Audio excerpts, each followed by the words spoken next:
Hey, what's going on, Roleplayers? It's the Bard here, and welcome back to the corner. So I wanted to take some time away from things like unconventional builds and character class analysis and other things that basically focus on the player and give a little bit of time to the DMs and GMs out there. However, the whole video isn't focused entirely on GMs. If you're new to role-playing as a hobby, then there's some interesting information in here that you're going to want to try to get your head around as soon as you possibly can. So all this has come about because I've recently been having a little bit of trouble with one of my players from our club setting.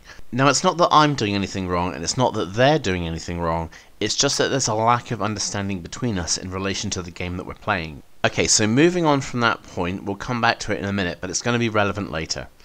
So essentially, what we're looking at is, when it comes to a particular kind of game, be it D&D, Call of Cthulhu, Vampire the Masquerade, or whatever kind of game you might have, you need to really understand the background and the setting and the environment that you're looking at. So what exactly do I mean by that? Well, these are three of my favourite games, and they each give me something different. D&D is probably at the top of my list because it gives me adventure and excitement, and it gives me the capacity to do anything and be anything I want. Call of Cthulhu, on the other hand, for me is fear and hopelessness, longing and despair, hoping against hope, and knowing that there's something out there in the dark, but always being afraid of it and knowing it's always chasing after you, and also knowing that you are hopeless to stand against it. There is no way you're going to overcome this thing if it's going to come into your world. Finally, Vampire is one of those games that's very, very socially based, but you're always going to be swimming with sharks. You always need to come from a position of strength. You always need to be exerting your will or manipulating others in such a way as to benefit yourself. And this is where what I was saying at the beginning of the video comes in. You need to understand the background of your game. It's not enough to understand the world or a country or a town or a city and know what's going on in there politically, what guilds are trying to overcome, what other guilds, what monsters are out there in the ecology. What you really need to understand is the overall tone and feel of the game before you set about making adventures and campaigns and scenarios. This isn't just advice for GMs, it's also good advice for new players as well. Understand what you're getting into. So the context here is, I've been running Vampire, and it's dark, it's gritty, and there's no mercy. You're swimming with sharks. You have to bare your fangs, and you have to climb. You have to continually make progress towards gaining power and gaining influence and status. If not, someone else will overtake you, and they will make you into their puppet. What I think I'm really trying to get across here is that you need to be flexible in your thinking and approach every game with a clean slate, forget about whatever games you've played beforehand, and concentrate on understanding the tone and context of the game you're going into. In most kind of role-playing games, everyone's got a purpose and everyone relies on each other to help out. Someone's got to do the fighting, someone's got to do the problem solving, someone's got to do the healing, and everyone takes on that particular mantle. Everyone finds themselves in a specific role. But some games just aren't like that. Not all games are cute and fluffy, not all games are there to work together with each other. Not all games are there to pat each other on the back and say, well done, you did great. No, some games are just tough and brutal, and some just really need to be expressed for what they truly are, and that is the acquisition of power and status and influence. And in order to get it, you can't be afraid to walk over people who are in your way. Now, don't get me wrong, I'm not advocating for being a jerk at the table in all things, but what I am saying is, in certain scenarios, you need to understand what the setting demands of you. In a game like D&D, a lot of it is based on cooperation, but if you're in a particular type of area, such as Eberron, for example, you're going to want to change your dynamic. It's going to be very manipulative and socially focused. The same goes for Kingdoms of Calamar. It's very socially dominant, and it's all about power dynamics. Whereas other settings, like Faerun, for example, are going to be more about the adventure and the questing. I know I talk near exclusively about D&D on this channel. It is my favourite game, there's no denying it. But at the same time, I really want you guys to go out and experiment with new games. I know there are many of you out there who do play lots of different kinds of games, but at the same time, I'm also well aware there are people in the comments who only know D&D. And in that sense, they only know that one way of role-playing. And this brings us back to my quandary of me and my player. My player is used to games where they've always been cooperating. There's always been an objective end goal of complete the quest or uncover the truth or discover the secret, but they've never been in a situation where they've had to fight for themselves. They've never been in a situation where they have had to assert their will, and they've never been in a situation where they've basically not been coddled by the game itself. Okay guys, so essentially what I'm saying is the game isn't there to hold your hand. Real life isn't going to hold your hand. Real life isn't going to say, there, it's okay. So why would some games do that? They just wouldn't. And certain games like Call of Cthulhu and Vampire, they stick you on the back foot, knowing that you are going to have to struggle just to get a little bit further forward. Now, I don't always enjoy the games that have me on the back foot. In fact, I do enjoy just being the powerful wizard or the intrepid adventurer. But at the same time, there's an element of realism that comes from not having access to all the resources, that comes from not being the most powerful, that comes from knowing you're being sent out to perform a task by people who are in a much higher position of authority than you are. Essentially, different games give you different things, and we need that in our lives. For example, back when I was doing martial arts, my instructor always told me there's no one definitively great martial art. You want to learn from lots of different styles and lots of different philosophies because they will inform not only your technique but also inform your worldview. I mean, at the time, from my perspective, I couldn't understand why he was out promoting other styles, why he would run the risk of me perhaps leaving and going off to train in another place under another instructor. But that really wasn't the point of what he was saying. What he was saying is, in order to understand things, you need to see it from different perspectives. And there's the point. You need to immerse yourself in different games. You need to understand different worlds. You need to understand basically that not every role-playing game plays the same. And because not every role-playing game plays the same, you need to be able to adjust yourself, either as a GM or as a player, in order to fit into that scenario, in order to fit into that world. You can't expect the world to change in order to suit you. You have to adapt to it, because it's not going anywhere. It's going to remain constant. You have to be willing to set aside what you feel is morally right or morally correct, or what you feel is personally distasteful, and you need to be able to understand that the game is not going to be any different based on how you feel about it. And this brings me back to my earlier point of understand what you're getting into before you get started. If you need to do some in-depth reading before you begin the game, make sure you do it. If you're interested in playing a game but you have no idea of the background, it's well worth doing some research, even if it's just asking the GM in question, what is the state of affairs, what is the overall feel, what is the theme, what is the underlying presence within the game. To go back to what I was saying about Vampire, the game is not the Twilight novels, it is not an Anne Rice book, it is not the Vampire Diaries. It's probably more akin to something like The Godfather. You know, some kind of mafia game where everyone is vying for power. And if you try to take that game out of the context of vampires and just look at it for what it is, the struggle for acquisition, then there are so many relevant things that you can get inspiration from. The fact that they're vampires is basically somewhat immaterial. What's really important is what they're striving for. What each of them is trying to get based on the fact that they've got an eternity in order to acquire it. So how is this relevant to the scenario that I was running? Well, I could see on my player's face that they were definitely confused and unsure of what to do based on the situation I put them in. They were essentially a street urchin style character who was hanging around amongst the higher clans and the higher classes, because that is the way that the other player characters had progressed the story. My player decided that they wanted a free meal before heading out on their adventure, so to speak, and so decided to return to this place and expect to be fed. So what we've got is a street urchin who's dictating to their social betters what it is they want. So in response, the social higher-ups decide they're going to try to play with this character and just see what amusement they can get out of them. So rather than offer them someone of average age who's already had some life, they thought they'd mess with them a little bit and brought out a child for them to feed upon and said, there you go, if you're hungry you can eat that, it'll be a good snack for you. When my player refused, instead they took the child away and brought out an old man in a wheelchair, again saying, well there you go, there's something a little bit more satisfying.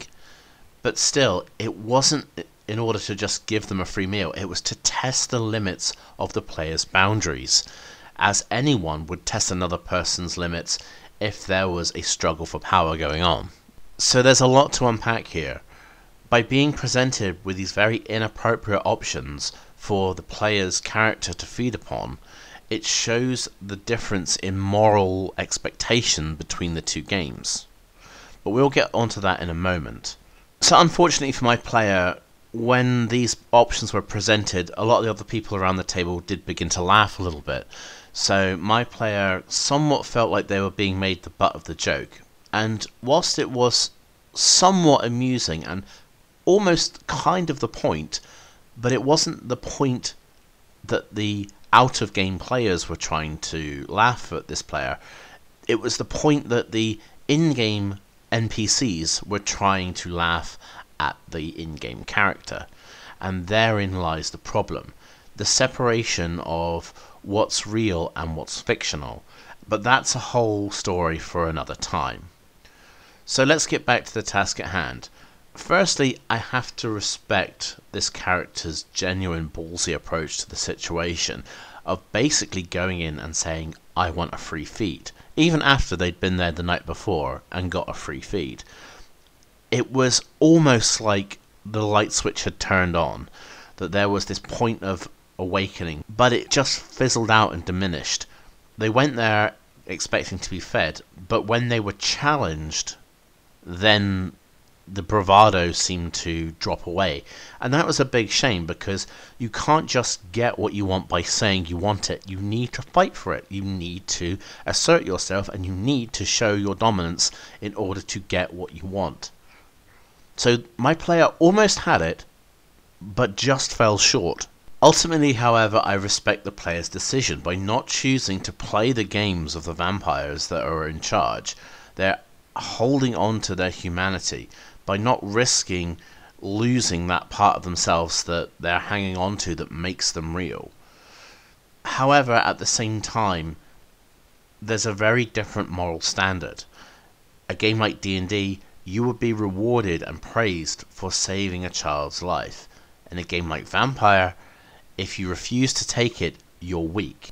But one of the core aspects of the game is the moral code. So for example, humanity is basically the same rules and laws that govern what we would consider to be the social contract in modern day society. That is to say, don't steal, don't lie, don't murder, don't basically do anything that would be considered socially unacceptable. But certain vampires just don't feel that way. Some are on completely different paths. Those that are solely concerned with the acquisition of power and the acquisition of status will have different moral codes. So what will be more important to them is things like loyalty and direct action and putting yourself first. So to them, things like refusing to feed is weakness. To them, things like showing empathy for others is weakness. To them, showing any kind of deference to someone of lower status to them is weakness. And that's the context of the game. I don't decry my player for making the decision they made. However, in the context of the game, you have to deal with the consequences. Just because you do the morally right and upstanding thing by the standards that are set in real life society doesn't mean that you're going to reap any kind of rewards in the context of a game. And therein lies the problem. Sometimes you need to be able to separate your upstanding, realistic, moral self from the actions and expectations of the in-game character. This all culminates in a situation where we're coming to the end of the game, and this player has told another player that they won't be playing Vampire again, which I think is a great shame, because they're currently feeling that it's a bit too much for them. However, they don't realize that this is what makes you a good role player. Moral dilemmas, making decisions, being forced to act, having to make impossible choices. This is what the games are about. The underlying theme of every, and I mean every role-playing game out there, is in situation X, how would an individual react? But at the same time, every action has consequences. You can't expect to just get away with doing whatever it is you want and not expect to have something somewhere down the road basically rear its head in reaction to that. You need to be aware that in some games, in some scenarios, in some settings, everything you do has a consequence, and even the most minor of things, no matter how inconsequential, can make huge waves, whether you realize it or not. It's not all doom and gloom, however. There is a very good happy ending to this story. It's that the players and the GMs, A, have a good moral standard, and B, that a good GM can instill something in a player that makes them feel something, whether that be joy, excitement, or hope, or despair, or fear, or even a sense of moral disgust. If you can communicate that and instill those feelings in your players, then you're truly doing your job correctly. My favourite games that I play in are the ones where I come away feeling like I've been challenged, feeling like I've had to make a decision, feeling like perhaps I've had my boundaries pushed. That's not the same as always being on the back foot and always being the underdog. It's a different thing. It's when you have to make a decision, life or death, right or wrong, good or bad. It's when you have to go up against something that you know is vastly superior, but you still have to do it nonetheless. It's basically doing those things that go out of the way of the natural instinct of self-preservation and force the players to make those tough decisions that could result in disaster. But can they overcome them anyway? That is what's truly great about role-playing. And it's what the best GMs, in my opinion, are able to get across to the players. Can you make the decision that's going to affect thousands of lives? Can you live with yourself when it comes to facing up to the things that you've done? Can you take personal responsibility and be accountable for the decisions you make? Is the noble who is overtaxing their people truly doing something wrong? It's not necessarily always the moral question of what's right and what's wrong, but sometimes it's having to look at what happens after you've made your decision and dealing with the consequences of the choice you've made. The GM should really be setting up the scenario in a sense that it's not whether the player does what's right or what's wrong, but it's for them to make their decision and then face the consequences of that action. It may have seemed morally right to depose the king who was overtaxing his people, but when you discover that he's been overtaxing them because he's funding for an army in order to defend the city against the encroaching hordes from another land, then it puts a whole different spin on it. And then you have to deal with the decisions that you've made. Not only are you going to have to face up to them, but it's your responsibility then to do something about it. A GM that can inspire those thoughts and feelings in other players is a great thing to have, and it's well worth aspiring to in your games. But that's going to be a discussion for another video. Guys, I'm going to leave you with this thought. Get out there and just try some new games. Try something that really scares you. Try something that you're very uncomfortable with, and push the boundaries of what you consider acceptable.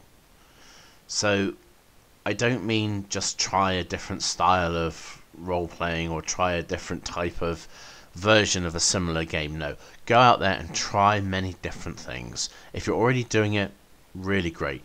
For those of you who are yet to do so, my suggestion would be, if you know a group who has different games that they can run, then maybe just see if you can sit in on a few sessions of that and just see how different the dynamic is.